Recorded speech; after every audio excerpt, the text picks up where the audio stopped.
വിഷയം കേട്ടില്ലേ? സ്വർഗം അനന്തരമെടുക്കുന്ന മുത്തഖീങ്ങളെ കുറിച്ച് അല്ലാഹു സുബ്ഹാനഹു വ തആല പറയുമ്പോൾ സൂറത്ത് ആലി ഇംറാനിൽ الذين يقولون ربنا إننا آمنا فاغفر لنا ذنوبنا وقنا عذاب النار الصابرين والصادقين والقانطين والمنفقين والمستغفرين بالأسحار دارا يا الذين يقولون ربنا إننا آمنا ربنا ഞങ്ങളുടെ റബ്ബേ ഇന്നന ആമന്ന തീർച്ചയായും ഞങ്ങൾ വിശ്വസിച്ചിരിക്കുന്നു ഇങ്ങനെ പറയുന്നവരാണ് അല്ലദീന യഖൂലൂന റബ്ബന ഇന്നന ആമന്ന. ഈ അല്ലദീന യഖൂലൂൻ ഈ പറയുന്നവർ ആരാ?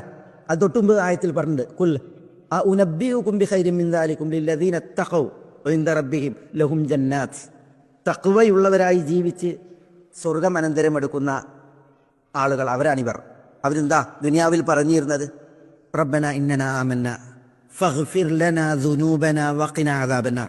ഞങ്ങളുടെ റബ്ബേ, നീ ഞങ്ങൾക്ക് ഞങ്ങളുടെ തെറ്റുകൾ പുറത്തു തരണമേ, നരക ശിക്ഷയിൽ നിന്ന് നീ ഞങ്ങളെ കാക്കേണമേ.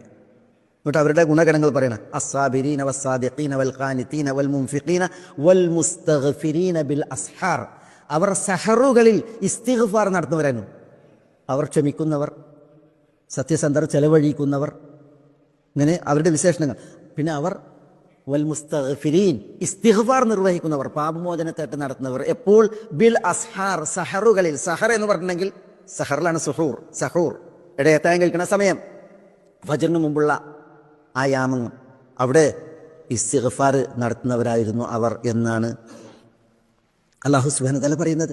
അതേപോലെ മറ്റൊരു വചനത്തിൽ ഇന്നൽ മുത്തഖീന ഫീ ജന്നാത്തി വഉയൂൻ എന്ന് തുടങ്ങിയിട്ട് അല്ലാഹു മുത്തഖീങ്ങളെ കുറിച്ച് പറയുന്നുണ്ടല്ലോ. അവർ സ്വർഗ്ഗത്തോപ്പുകളിൽ, സ്വർഗീയ അരുവികളിൽ പിന്നെ പരിലസിക്കുന്നവരായിരിക്കും അന്ത്യനാളിൽ എന്ന് പറഞ്ഞിട്ട് അല്ലാഹു സുബ്ഹാനഹു വ തആല അവരുടെ ഗുണങ്ങൾ പറയുമ്പോൾ അതിൻ്റെ തുടർച്ചയിൽ കാണാം വൽ മുസ്തഗ്ഫിരീന ബിൽ അസ്ഹാർ.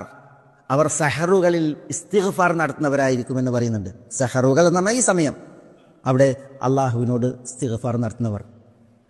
അതുകൊണ്ടാണ് നമ്മൾ ഇന്ന് ചരിത്രം കേട്ടു, അബ്ദുല്ലാഹി ഇബ്നു ഉമർ റളിയല്ലാഹു തആല അൻഹു രാത്രി നിസ്കാരത്തിന് എഴുന്നേറ്റിട്ട് നിസ്കരിക്കും. എന്നിട്ട് മൗല നാഫിഇനോട് പറയുമെന്നാണ്, നീ പോയിട്ട് പിന്നെ സഹർ ആയോ എന്ന് നോക്കാൻ.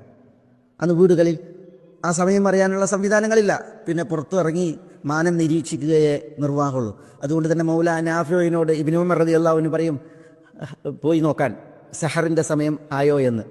അങ്ങനെ സഹറിൻ്റെ സമയമായിട്ടുണ്ടെങ്കിൽ സബാഹ് വരേക്കും ദുആയും ഇസ്തിഗ്ഫാറും തുടർത്താൻ അദ്ദേഹം കൽപ്പിക്കുമായിരുന്നു. അദ്ദേഹം അങ്ങനെ നിർവഹിക്കുമായിരുന്നു എന്നാണ്. ഇസ്തിഗ്ഫാറിന് ഏറ്റവും നല്ല സമയം അതാണ് സഹർ എന്നുള്ളതാണ് പണ്ഡിതന്മാർ ആ വിഷയത്തിൽ ഉണർത്തുന്നത്.